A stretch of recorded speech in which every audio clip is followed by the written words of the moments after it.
Chaque vendredi, nous avons un invité sport, c'est Henri Akodo, responsable du site afriqueexpress.net. Avec lui, nous allons parler des JO 2020. C'est parti pour les Jeux de la pandémie. Nous restons toujours à Tokyo et donc nous parlons toujours des JO 2020. Football, le Brésil bat l'Allemagne 4-2 pour ses débuts. Et puis le chaos de la finale de l'Euro. La fédération anglaise lance une enquête indépendante. Henri Akodo, bonjour. Bonjour Michel, bonjour à nos chers amis. Vous allez bien? Je me porte bien. On commence par les JO 2020. C'est le jour J, 12 mois après la date originellement prévue. Les Jeux Olympiques de Tokyo 2020 démarrent officiellement ce vendredi. Baptisés Jeux de la pandémie, les joutes japonaises seront forcément spéciales, uniques principalement parce qu'elles se dérouleront dans un contexte instable entre polémiques et menaces du Covid-19 dans la bulle la plus surveillée de l'histoire olympique et à huis clos. Henri Akodo, on vient de suivre la cérémonie d'ouverture. Comment vous l'avez vécu plutôt? Une cérémonie d'ouverture qui a tout simplement tenu en haleine tous ces spectateurs, des milliers partout dans le monde, puisque cette cérémonie s'est déroulée dans un stade quasiment clairsemé, creux, où on n'avait que la présence de quelques officiels, notamment l'empereur du Japon, bien évidemment Hirohito, l'empereur du Japon, Naruhito, autant pour moi, l'empereur du Japon, le président du comité international olympique Thomas Bach, l'allemand, et quelques présidents, notamment le président de la France, Emmanuel Macron. Ils avaient assisté à cette cérémonie et il faut dire que c'était bien orchestré avec une certaine aisance. On a mis en exergue la culture nippone, la culture du pays du soleil levant dans cette cérémonie. Plusieurs délégations, notamment 206 délégations, 206 pays, leurs délégations ont défilé dans ce stade olympique de Tokyo qui a une capacité de 68 000 places, mais en tout cas, contrairement à ce qu'on a pu assister à ces différents Jeux olympiques dans les années précédentes, notamment à Rio, où il y avait beaucoup de public. Dans ces stades-là, on n'aura pas assisté à cela cette fois-ci parce que la pandémie poursuit toujours son œuvre dévastatrice. Là, il y a une flambée vertigineuse des cas de contamination. Donc les autorités japonaises ont pris les mesures nécessaires pour pouvoir annihiler un peu, amenuiser un peu l'expansion de cette pandémie. C'est pour cela que cette cérémonie s'est déroulée dans un stade clairsemé. Quel est le caractère spécifique, selon vous, Henri Akodo, de ces Jeux olympiques?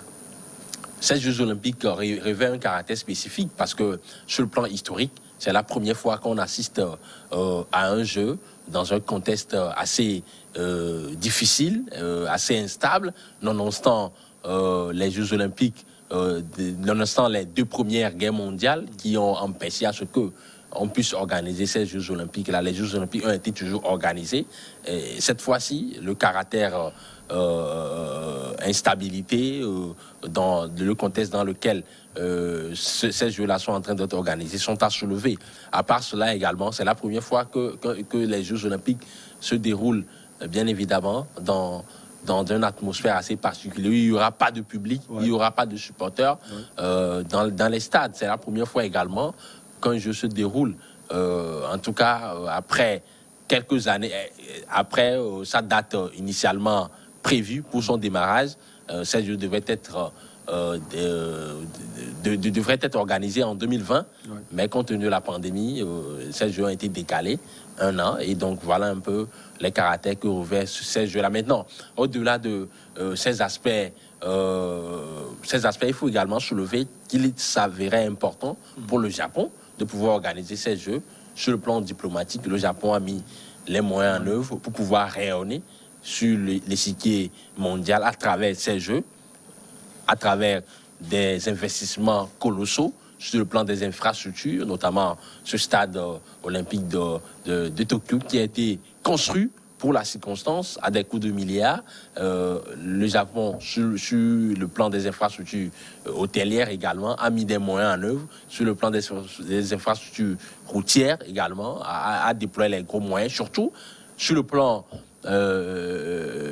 numérique, sur le plan technologique, c'est quand même une révolution parce que on aura assisté à des jeux avec l'irruption de la technologie dans plusieurs stades, notamment sur les lancers de disques. On aura droit à des robots qui vont aller chercher, par exemple, les disques pour les athlètes. Donc voilà un peu les caractères particuliers auxquels on va assister par rapport à ce jeu. Pour les athlètes, il va falloir négocier les caractères sécuritaires et sanitaires de ces JO. Ce n'est pas aussi comme du beurre pour eux pour aller chercher des médailles. Ce n'est pas évident parce qu'il y a une sorte d'épée de Damoclès qui pèse sur ces jeux et jusqu'à la dernière minute, il y avait une certaine incertitude par rapport à la tenue réelle de ces jeux-là. Donc cette atmosphère-là sur le plan psychologique n'est pas du tout bénéfique pour les athlètes. Certains sont dans l'inhibition, ils sont dans le complexe, ils sont tétanisés par la pression psychologique. Maintenant, à part cela, il faut s'entraîner dans des conditions assez particulières avec la bulle qui est très surveillée. Vous n'avez pas droit à certaines... vous n'avez pas droit à certains plaisirs. Il n'y aura pas de sortie entre temps. Donc voilà un peu, vous êtes dans une bulle, vous devez être concentré, vous devez vous entraîner, peut-être sans voir vos proches qui sont là également pour vous soutenir. Donc dans ces conditions-là, ce n'est pas du tout aisé pour ces athlètes, mais ce sont des athlètes de haut niveau qui doivent faire abstraction de tous ces aspects qu'on vient d'énumérer pour pouvoir être performants, faire preuve de beaucoup plus de détermination, d'abnégation sur les compétitions afin d'aller décrocher les Graals. Alors, c'est vrai que la cérémonie a eu lieu aujourd'hui, mais le football a commencé depuis quelques jours et surtout le Brésil qui a battu l'Allemagne 4-2 pour les débuts. Le Brésil, donc, tenant du titre, a battu l'Allemagne 4-2 grâce notamment à un triplé de Richarlison. Vous le connaissez, c'est le joueur d'Everton. Oui, il est au fils d'Everton lors de son entrée en lice jeudi dans le tournoi masculin de football des Jeux Olympiques de Tokyo. 4-2 contre l'Allemagne.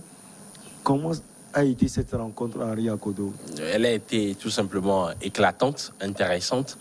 Cette rencontre qui a opposé le Brésil qui est championne olympique du tournoi de football masculin, qui faisait face à l'Allemagne, l'une des meilleures nations également de football. C'était un choc inédit entre ces deux nations. Les Brésiliens ont démarré très fort, avec beaucoup d'impact, avec beaucoup d'intensité dans le jeu, beaucoup de volume de course dans l'enjeu avec un certain Bruno Guimaraes, le Lyonnais, qui a tout simplement éclaboussé de tout son talent cette rencontre avec des sorties de balles courtes, avec une certaine intelligence, une certaine aisance à pouvoir éliminer le jeu de son équipe. Sur les côtés, l'apport des latéraux, notamment de Dani Alves, le papy de 38 ans, qui a toujours répondu présent grâce à une activité exceptionnelle. Il courait de partout, il apportait énormément. C'est le football moderne. Les latéraux ont un rôle indéniable à jouer dans la construction des attaques de leurs équipes.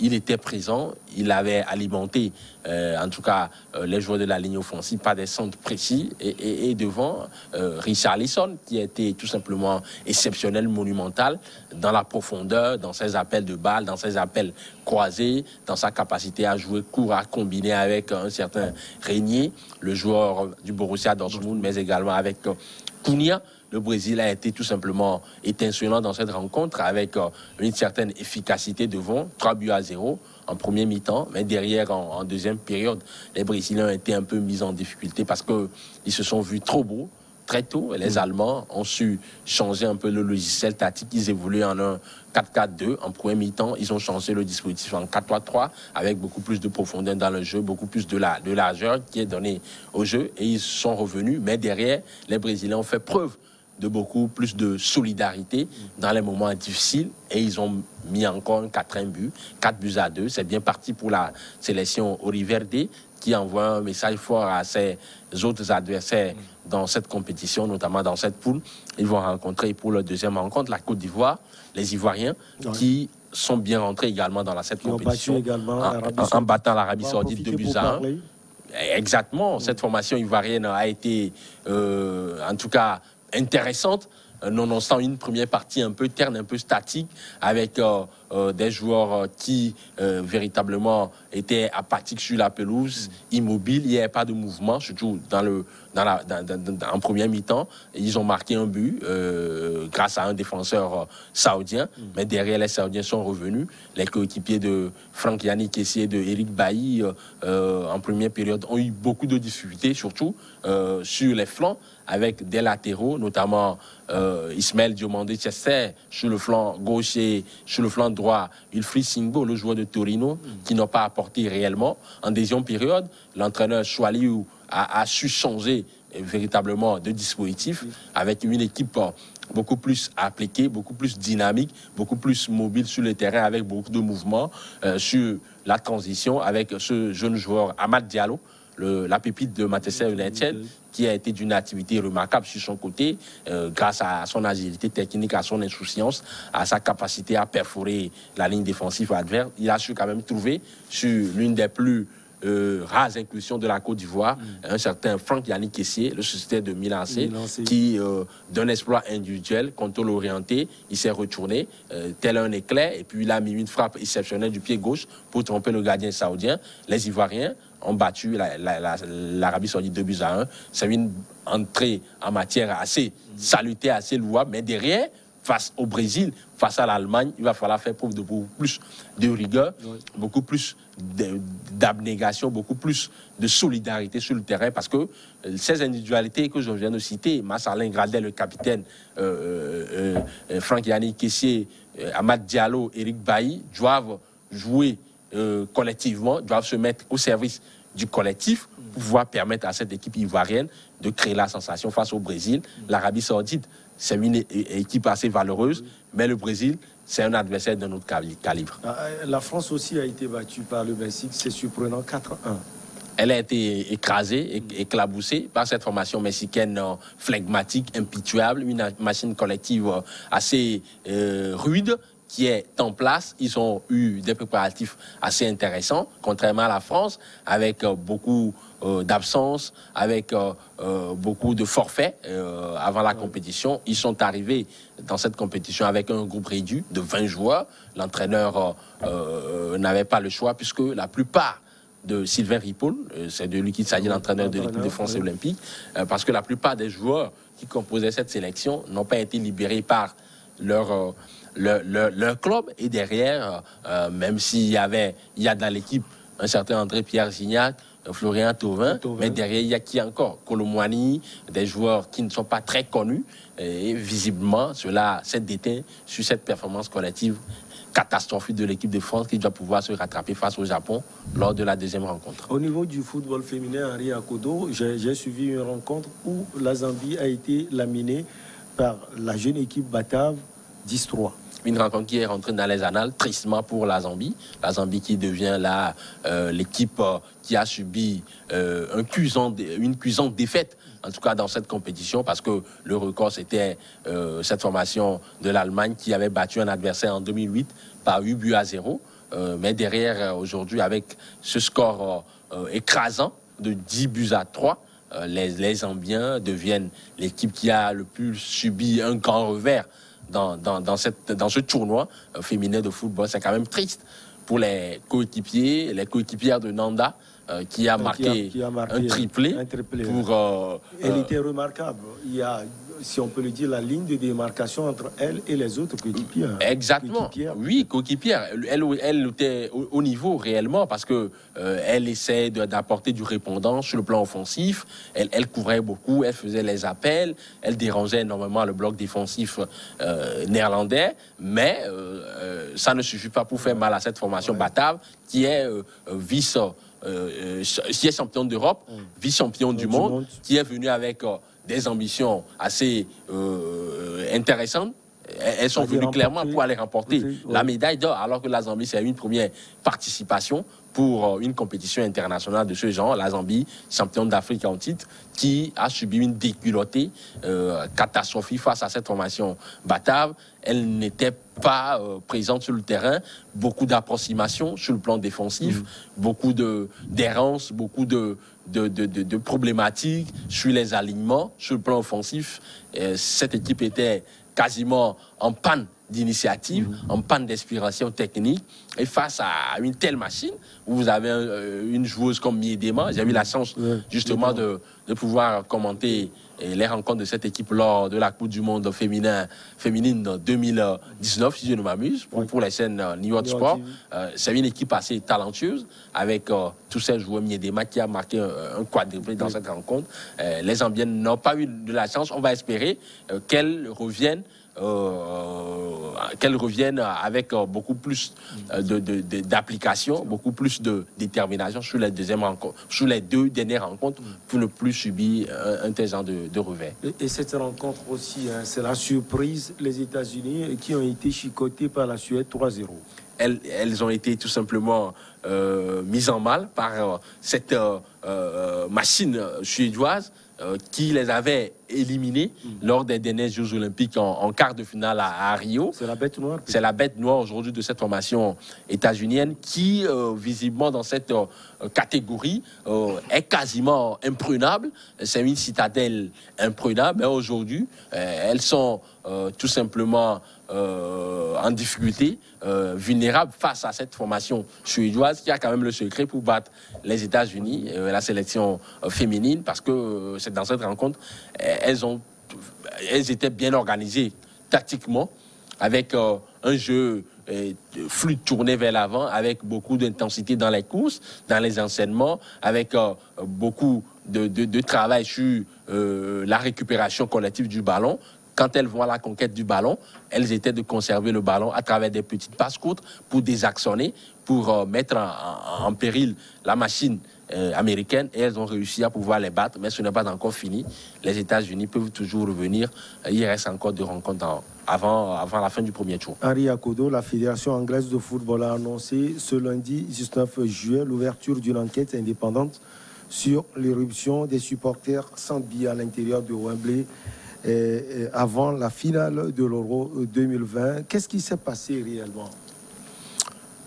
Il faut savoir que avant la finale, cette finale inédite qui a opposé l'Angleterre et l'Italie au stade de Wembley, il y avait une ferveur inimaginable au niveau de la capitale londonienne autour du stade. Et surtout que l'Angleterre va jouer cette finale. Surtout que l'Angleterre va jouer cette finale, et l'Angleterre qui attendait cela depuis 1966 est la seule finale remportée, disputée d'ailleurs par l'Angleterre dans une compétition majeure, dans une compétition internationale, la Coupe du Monde 1966. Et donc l'attente, elle fut longue après plusieurs échecs. Vous vous souvenez des tirs au but perdus en 1990 face à cette formation allemande en demi-finale de la Coupe du Monde, en 96 également en demi-finale de l'Euro, en 98. L'Angleterre a encore perdu face à l'Argentine, bien évidemment, en 8e de finale de la Coupe du Monde. En 2002 également, l'Angleterre s'est fait sortir par le Brésil en quart de finale. Donc il y avait une forte attente, et donc derrière l'effervescence, la liesse populaire a fait que ces deux supporters entre guillemets, ont tout simplement mis en mal le dispositif sécuritaire autour du stade. Ils se sont rués sur ce stade-là, et ils sont rentrés sans présenter même de tickets. Ils ont mis en mal tout le dispositif mis en place pour pouvoir assurer la sécurité autour du stade. Et derrière, on a eu droit à ces scènes assez ahurissantes. Et justement, la Fédération anglaise de football, qui a une grande responsabilité dans cette affaire, veut tirer les choses au clair. Et ils ont, en tout cas, cette fédération a ouvert une enquête pour pouvoir élucider un peu les circonstances de ce drame-là, entre guillemets, afin de pouvoir punir les éventuels coupables. Et ces coupables, ou bien ces éventuels coupables, des centaines de personnes donc devraient être interrogées par la police. Exactement, la police qui poursuit ses enquêtes parce que cela dépasse le cadre footballistique. La police qui fera les instructions pour pouvoir véritablement voir si les gens ont une responsabilité dans cette affaire. On va attendre de voir si la police aura à son niveau des éléments factuels de preuve qui incriminerait les éventuels coupables. Mais ce qui est important, c'est que aujourd'hui, cette affaire, elle doit être tirée au clair parce que l'Angleterre veut organiser la Coupe du Monde 2030 en collaboration avec l'Irlande, une co-organisation avec l'Irlande. Et aujourd'hui, ces gens de scène peuvent véritablement amenuiser les chances de l'Angleterre de pouvoir remporter cette campagne-là pour sa candidature. Donc, visiblement, ces enquêtes-là revêtent une importance capitalissime pour la nation anglaise afin de pouvoir rassurer un peu la FIFA sur leur capacité à pouvoir organiser dans de très bonnes conditions une éventuelle Coupe du Monde 2030. Quand on voit tout ce qui s'est passé à Wembley, hein, est-ce que l'Angleterre peut avoir cette maestria de pouvoir rassurer la FIFA? Henri Akodo. L'Angleterre a déjà organisé de grands événements sportifs. Vous vous souvenez des Jeux Olympiques 2012. Quand on connaît un peu la fierté anglaise, on sait que les Anglais, ils sont vraiment attachés à leur nation, à leur histoire, à leurs coutumes. Ils sont, guillemets, souvent condescendants. Il y a une certaine arrogance.